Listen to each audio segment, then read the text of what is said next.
제가 진짜 큰 마음을 먹고 쇼핑몰에서 노트북을 구입했는데요. 기다리던 택배가 일주일이 지나도 오지 않아 쇼핑몰 앱으로 확인을 해보니 이미 사흘 전에 배송 완료라고 기재가 돼 있었습니다. 택배가 온다고 미리 연락도 없었고 배송 요청 사항에 배송 전 연락해달라는 메시지도 적어놨었는데요. 혹시나 착오가 있었는지 쇼핑몰에 연락을 하니 이미 5일 전에 배송이 나갔다고 합니다. 그래서 또 바로 택배사에 연락했더니 제가 부재 중이라 문 앞에 두고 갔다는 건데요. 택배사에 손해배상을 요구하고 싶은데 가능할까요? 상담 부탁드립니다. 이런 택배 관련한 문의가 왔군요. 사실 코로나19로 인해서 다들 온라인 시장이 정말 활성화됐잖아요. 네. 저희 집에도 택배 정말 많이 오는데 이런 상황 생기시면 좀 굉장히 안타까운 상황이에요. 노트북은 고가인데 사연 어떻게 보셨어요?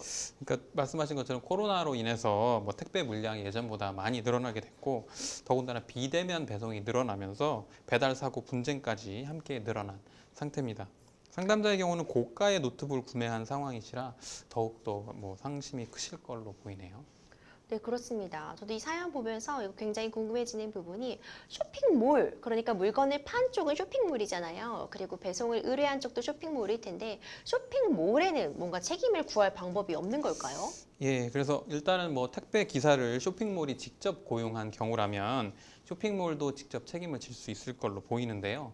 그렇지 않고 단순히 택배사의 운송을 위탁한 경우라면 공정거래위원회 표준약관 제20조에 따르면 운송물의 멸실, 훼손 또는 연착에 관한 책임은 운송물을 송화인 보내는 쪽으로부터 택배사가 수탁한 때로부터 이전되기 때문에 쇼핑몰이 택배 업체에다가 위탁한 후부터는 물건 배송에 대한 책임이 택배 업체한테 부과된다고 보는 게 일반적인 걸로 보입니다.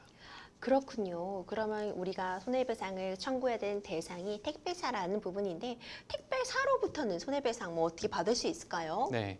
그래서 이제 이런 개별 분쟁에 대해서 약관으로 정하고 있고 말씀드린 공정거래위원회 표준약관이 이름의 기준이 될 텐데요. 공정거래위원회 표준약관 제22조에 따르면 사업자는 운송물의 수탁, 인도, 보관 및 운송에 관해서 주의를 태만히 하지 않았다는 걸 증명하지 못하면 운송물의 멸실 등으로 인한 손해를 배상할 책임을 지도록 정하고 있습니다. 따라서 상담자는 본인이 해당 택배를 받지 못했다라는 점이기 때문에 거기에 대해서 받지 못하게 한 것에 택배사가 자기의 잘못이 없다는 걸 증명하지 못하면 택배사가 손해배상 책임을 져야 할 걸로 보입니다. 그렇군요. 택배사가 내가 이렇게 과실이 없다는 걸 증명하지 못하면 책임을 지게 될 것 같은데 또 궁금한 부분이 왜 택배마다 물건 가격이 천차만별이잖아요. 뭐 몇천 원에 달하는 것부터 사실 노트북은 100만 원이 훌쩍 넘은 금액이었을 것 같은데 이렇게 노트북이 분실될 상황이라면 이 값 전부가 청구 가능한 건가요? 예, 그래서 이 경우에 대해서도 이제 정하고 있는데 표준약관 3조 등에 따르면 송화인 물건을 보낸 쇼핑몰은 운송물의 가격을 맡길 때 아예 기재하도록 돼 있고요. 손해배상 시 그 가격이 손해배상액 산정 기준이 됩니다. 따라서 송화인이 노트북의 가격을 제대로 기재했다면 노트북 가격 전부의 배상도 가능할 걸로 보이고요. 다만 송화인이 노트북의 가격을 제대로 기재하지 않은 경우에는 이 경우에는 분쟁을 방지하기 위해 한도액을 50만 원으로 정하고 있거든요.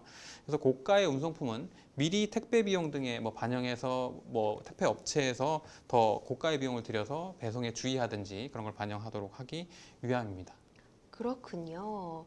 또 한 가지 궁금한 부분이 택배 회사에서 일단 배상을 하게 된다면 택배 회사는 또 괜히 택배 기사님에게 뭔가 구상권을 청구하거나 손해배상을 요구하는 그런 일이 일어나진 않나요? 네, 맞습니다. 택배 업체는 이 해당 택배에 관해서 직접 책임을 지기 때문에 직접 손해배상 채무를 부담하게 되는데요. 그런데 이제 해당 택배에 관해서 수화인한테 통지도 하지 않은 채 문 앞에 방치해서 택배가 분실된 거라면 해당 직접 손해 책임을 지는 택배 기사가 그 구상금 청구 소송에서 책임을 인정돼서 채무를 부담하게 될 가능성도 배제할 수 없어 보입니다. 그렇군요. 사실 요즘 택배 관련한 사고가 굉장히 많이 일어나고 있어요. 택배 절도 사고부터 택배 분실 사고까지 다양한 유형이 일어나고 있는데 이런 택배 분실 시 소비자들이 쉽게 대응할 수 있는 그런 방안, 팁 좀 전해주시죠. 네.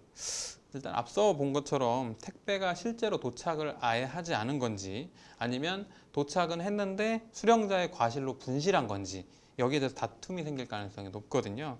그 앞서 사례에서처럼 연락을 달라 하는 배송 메시지를 남겼음에도 불구하고 연락 없이 문 앞에 방치한 경우는 당연히 택배 기사의 책임, 택배 회사의 책임이 커지는 상황으로 보이고요.